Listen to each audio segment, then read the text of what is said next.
الرحیم الحمد للہ رب العالمین والعاقبۃ للمتقین والجنۃ للمؤمنین والنار للملحدین والکافرین والمنافقین والصلاة والسلام علی سید الانبیاء والمرسلین سیدنا و نبینا و شفیعنا ابی القاسم محمد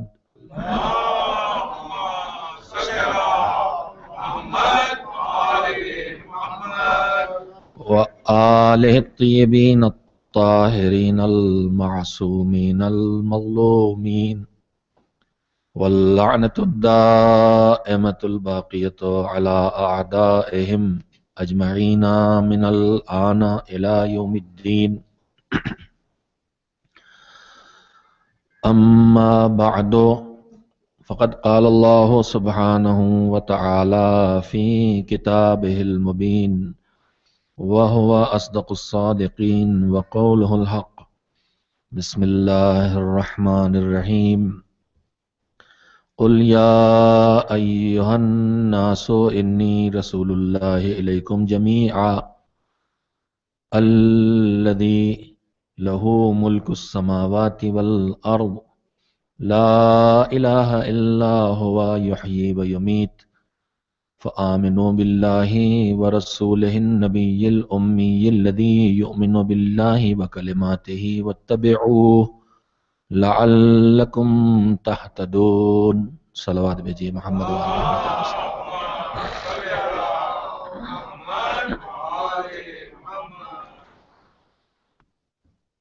پروردگار عالم اپنے آخری پیغمبر کو مخاطب کرتے ہوئے انہیں حکم دے رہا ہے کہ اے پیغمبر آپ یہ کہہ دیجئے کہ اے انسانوں، چاہے جس زمین کے رہنے والے ہو، چاہے جس زمانے میں ہو، چاہے جس زبان کے بولنے والے ہو، جس دن سے میں آواز دے رہا ہوں اس دن سے قیامت تک انسان جہاں بھی ہے وہ سنے، یا ایھا الناس، اے انسانوں، میں تمہارے درمیان اللہ کا رسول بنا کے بھیجا گیا ہوں۔ وہ اللہ کہ سارا اختیار، ساری حکومت، سارا اقتدار، سب کچھ زمین و آسمان اور پوری کائنات میں صرف اور صرف اس کا ہے۔ لہ الملک، سارا اختیار اس کا ہے اور کسی کا نہیں ہے۔ اب وہ اپنے اختیار سے جس کو جتنا حصہ دیتا ہے وہ اس کی طرف منتقل ہوتا ہے۔ کوئی اس لائق نہیں ہے اس کے علاوہ کہ اس کی پرستش کی جائے، کوئی معبود نہیں ہے، وہی زندگی دینے والا ہے، وہی موت دینے والا ہے۔ تو اے پیغمبر کہہ دو کہ جب تم اللہ کے رسول ہو تو پھر ان سے کہہ دو کہ یہ اللہ پر بھی ایمان لائیں اور اللہ کے رسول پر بھی ایمان لائیں، اس رسول پر جو نبی بھی ہے، نبی امی بھی ہے، بے پڑھے لکھوں کے درمیان اللہ کی بارگاہ سے آیا ہے، علم لے کے آیا ہے، تعلیم کے لیے آیا ہے، تربیت کے لیے آیا ہے، اور وہ اللہ پر ایمان رکھتا ہے اور اللہ کی ہر بات پر ایمان رکھتا ہے۔ تو اب تمہیں اس پر ایمان بھی لانا چاہیے، اس پیغمبر پر، اور اس کا اتباع بھی کرنا چاہیے تاکہ تمہیں ہدایت مل جائے۔ ہدایت یافتہ ہونے کے لیے، صحیح راستے پر چل کے نجات تک پہنچنے کے لیے، جس سفر کا آغاز ایمان سے ہوتا ہے، ایمان سے شروع کر کے ہم کو اور آپ کو سب کو اتباع پیغمبر گرامی حضرت محمد مصطفیٰ صلی اللہ علیہ وآلہ وسلم تک اپنے آپ کو پہنچانا ہے۔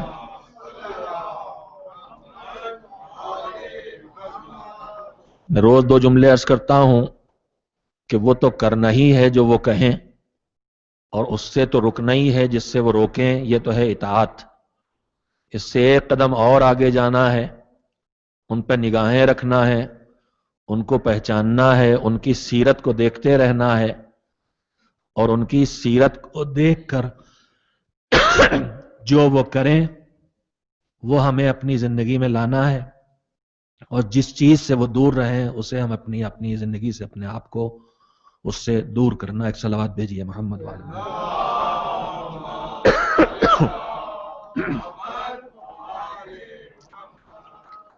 ایک اور صلوات بھیج دے محمد والے محمد علیہ السلام۔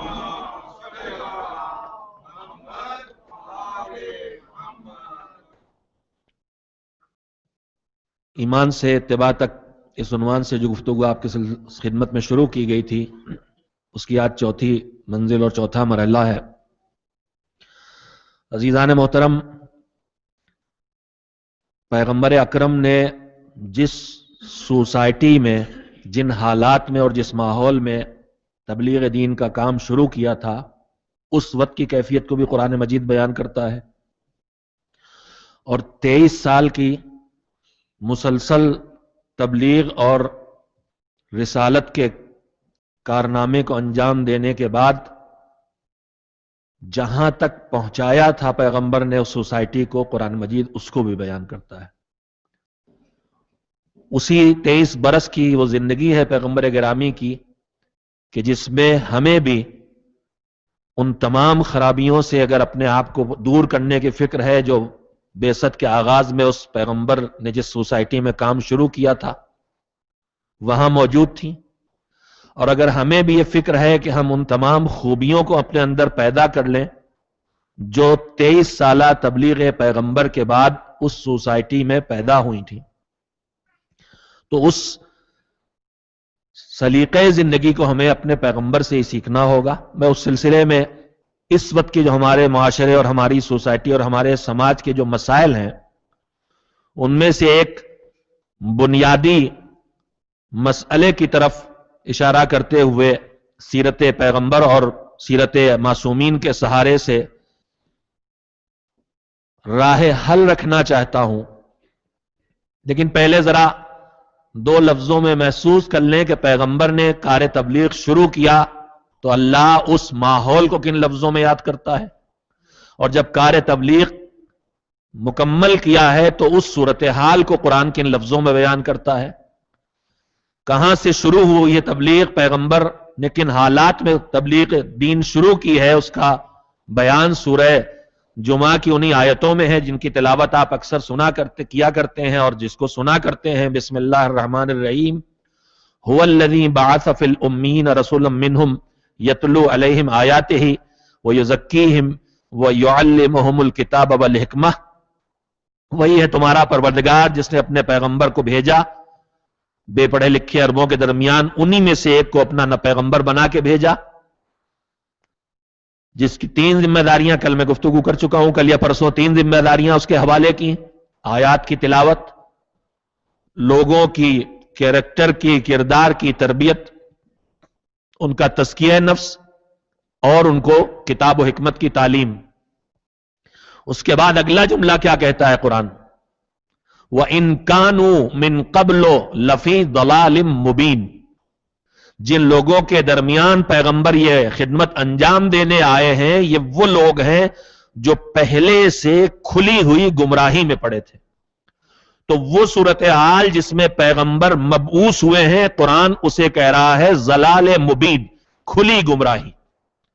گمراہی کا حال آپ اندازہ لگا لیں آج کی اس بگڑی ہوئی، انتہائی بگڑی ہوئی دنیا میں۔ بہت بگڑا ہے ماحول۔ اس مصیبتوں میں سے ایک مصیبت عریانیت ہے۔ بدترین مصیبتوں میں اس سماج، اس معاشرے کی ایک عریانیت ہے۔ اس عریانیت کے نتیجے میں معاشرے میں، سوسائٹی میں جتنی خرابیاں پیدا ہوتی ہیں وہ آپ مجھ سے بہتر طور پہ واقف ہیں۔ بدکاری اور بدکاری کے نتیجے میں اس کے نقصانات، سوسائٹی کا بیلنس نہ رہ جانا، ان سب کا آغاز عریانیت سے ہوتا ہے۔ بدترین مصیبتوں میں سے ایک عریانیت ہے جس سے بے حساب مسائل اس سوسائٹی میں پیدا ہیں۔ میں اس پر اس وقت گفتگو کرنے حاضر نہیں ہوا ہوں، لیکن یہ عریانیت جو اس منزل پر ہے، انتہائی بے حیائی کی منزل پہ اس وقت صورتحال ہے، مگر جس دور میں پیغمبر نے تبلیغ شروع کی ہے، اس دور کی عریانیت اور بے حیائی اس سے بھی آگے تھی. اس بے حیائی اور عریانیت کے اس دور میں بھی کیا آج تک آپ کو کسی چرچ میں، کسی گرجا میں، کسی مندر میں، معاذ اللہ کسی مسجد میں، کسی بھی عبادت گاہ میں، کسی عبادت کی منزل میں کہیں کوئی دکھائی دیا ہے جو اپنی عبادت گاہ میں سرتا پا برہنا آیا ہو، ننگا آیا ہو؟ کوئی مرد یا کوئی عورت، وہ عریانیت کے کچھ ٹھکانے انہوں نے بنا لیے ہیں سرتا پا برہنا ہونے کے، لیکن وہ ان کی تفریح گاہیں ہیں. مذہبی مقامات پر ابھی تک کم سے کم میرے علم میں نہیں آئی ہے کوئی ایسی جگہ جہاں مذہبی مقامات پر یہ منزل آئی ہو. مگر پیغمبر نے جس دور میں تبلیغ شروع کی ہے اس وقت گمراہی اتنی کھلی ہوئی تھی کہ خانہ کعبہ کا طواف کرنے والے بے لباس ہو کے طواف کرتے تھے، عریاں ہو کے طواف کرتے تھے، ننگے ہو کے طواف کرتے تھے خانہ کعبہ. اس منزل پر عریانیت تھی. میں اگر انہی نمونوں کو آپ کے سامنے رکھنے لگوں تو سارا وقت اسی میں گزر جائے گا. میں یہاں سے گزر جانا چاہتا ہوں. کھلی ہوئی گمراہی اس وقت تھی، لیکن اس کھلی ہوئی گمراہی کے شکار معاشرے کو پیغمبر نے کہاں تک پہنچایا؟ جب 18 ذی الحجہ کو میدان غدیر میں ہاتھوں پہ علی کو لے کے اعلان کیا، من کنت مولا فہذا علی مولا، تو ادھر سے آیت کیا آئی؟ بسم اللہ الرحمن الرحیم، الیوم اکملت لکم دینکم واتممت علیکم نعمتی ورضیت لکم الاسلام دینا. آج ہم نے تمہارے لیے نعمتیں تمام کر دی، دین کامل کر دیا، اور جو دین ہے تمہارا اس کو ہم نے منزل رضا تک پہنچا دیا. رضیت لکم الاسلام دینا. اب جو تم نے یہ نہج حیات اپنایا ہے، یہ جو زندگی بسر کرنے کا سلیقہ اپنایا جس کا نام اسلام ہے، اس سے ہم راضی ہو گئے ہیں. تو مجھے جملوں میں کہنے دیجئے، آغاز سفر جہاں سے ہوا وہ تھی کھلی ہوئی گمراہی کے منزل، اور جہاں پر پیغمبر نے پہنچایا ہے وہ رضائے پروردگار کی منزل ہے. 23 سال میں جو یہ سفر ہوا ہے، اسی 23 سال میں سیرت پیغمبر کا مطالعہ کر کے اسے اپنے درمیان رائج کر کے ہی ہم اس گمراہی سے نجات پا کے رضائے پروردگار کی منزلوں تک اپنے آپ کو پہنچا سکتے ہیں. اتنی تمہید کے بعد جو میں آج آپ کی خدمت میں گفتگو کرنا چاہتا ہوں، میں نے عرض کیا تھا 28 رجب گزری ہے ہمارے پیغمبر حضرت محمد مصطفیٰ صلی اللہ علیہ وآلہ وسلم کی وفات کی تاریخ، اور ہمارے دوسرے امام حضرت حسن مجتبی علیہ السلام کی شہادت کی تاریخ گزری ہے. اور کل میں نے عرض کیا تھا بعض روایات کے مطابق 29 صفر یا ماہ صفر کی آخری تاریخ حضرت امام علی رضا علیہ السلام کی شہادت کی تاریخ ہے. میں نے عرض کیا تھا کہ میں ان ایمان سے، اتباع کے عنوان سے، ان کے ارشادات، ان کی سیرت، ان کی زندگی کے نمونوں کے سہارے ہماری زندگی میں جو ضرورتیں ہیں، جو زیادہ اہم مسائل ہیں، ان سے ہم کیسے نپٹیں، ان کی سیرت کو سامنے رکھتے ہوئے تذکرے پیش کرنے کی کوشش کروں گا. آج میں اس سلسلے میں گفتگو آپ سے کرنا چاہتا ہوں. میرے عزیزو، ہم اور آپ جس ماحول میں زندگی بسر کر رہے ہیں، یہاں ایک بڑی مصیبت ہے، قوت برداشت کی کمی، اپنے اوپر کنٹرول کی مشکل. اس زمین پر اس وقت جتنے مسائل پوری دنیا میں پیدا ہیں، جہالت، غربت، فتنہ و فساد، بدکاری، بھوک،